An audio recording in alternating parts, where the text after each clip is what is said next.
j'enrage de voir comment les brutes parlent quand, une fois qu'on a accumulé tout ça, on parle de la recherche. Vous les avez entendus ricaner? Ah, vous avez assez cherché, maintenant il faut trouver des brutes. L'esprit ne se laisse pas endoctriner.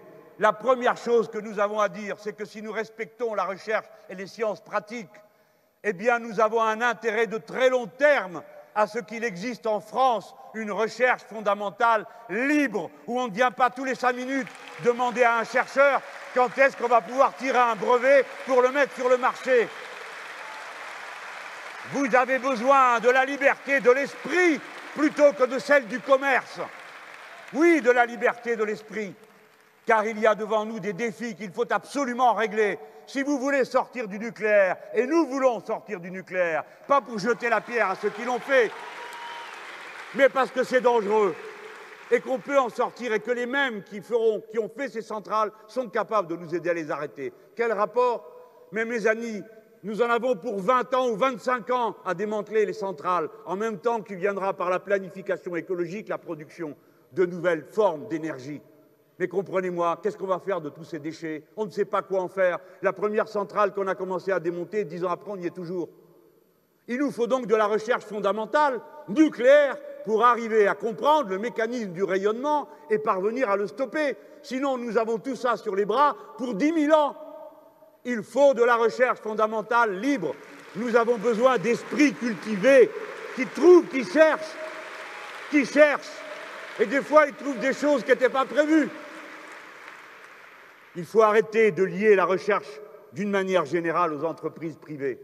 Et ça suffit avec cet impôt au crédit. Ce crédit d'impôt recherche, vous savez? Vous ne savez pas, mais je vous l'apprends, il y en a un. Alors à qui il a profité? Je regarde la liste de l'argent qu'on distribue comme ça, et qu'est-ce que je vois? Les banques. Est-ce que ces gens-là ont encore quelque chose à découvrir dans l'art de nous détrousser? Je me demande bien. Eh bien, pourtant, ils touchent de l'argent. Non, ce n'est pas acceptable. Cet argent, il doit aller à la recherche. Cet argent, il doit aller à nos tâches les plus sacrées. Je ne veux pas avoir clos cette partie sans vous parler de cela.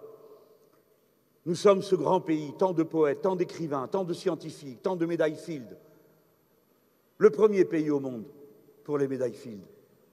Notre CNRS est le premier centre mondial de recherche. Alors comment faisons-nous? D'où tirons-nous cette indifférence qui fait que nous laissons dans notre pays 2,5 millions de personnes qui sont dans l'illettrisme? Nous aurons une campagne, comme cela a été fait dans les pays du tiers-monde s'il le faut, et avec leur aide parce qu'ils savent le faire mieux que nous, pour sortir de l'illettrisme tous les illettrés d'ici la fin du quinquennat qui vient. Être illettré, ce n'est pas être bête, ce n'est pas être ignorant, ce n'est pas ne pas savoir, c'est juste ne pas savoir manier suffisamment de fluidité la lecture et l'écriture. Il y a donc des trésors d'imagination, d'intelligence considérables qui sont soustraits à la collectivité humaine de ce seul fait.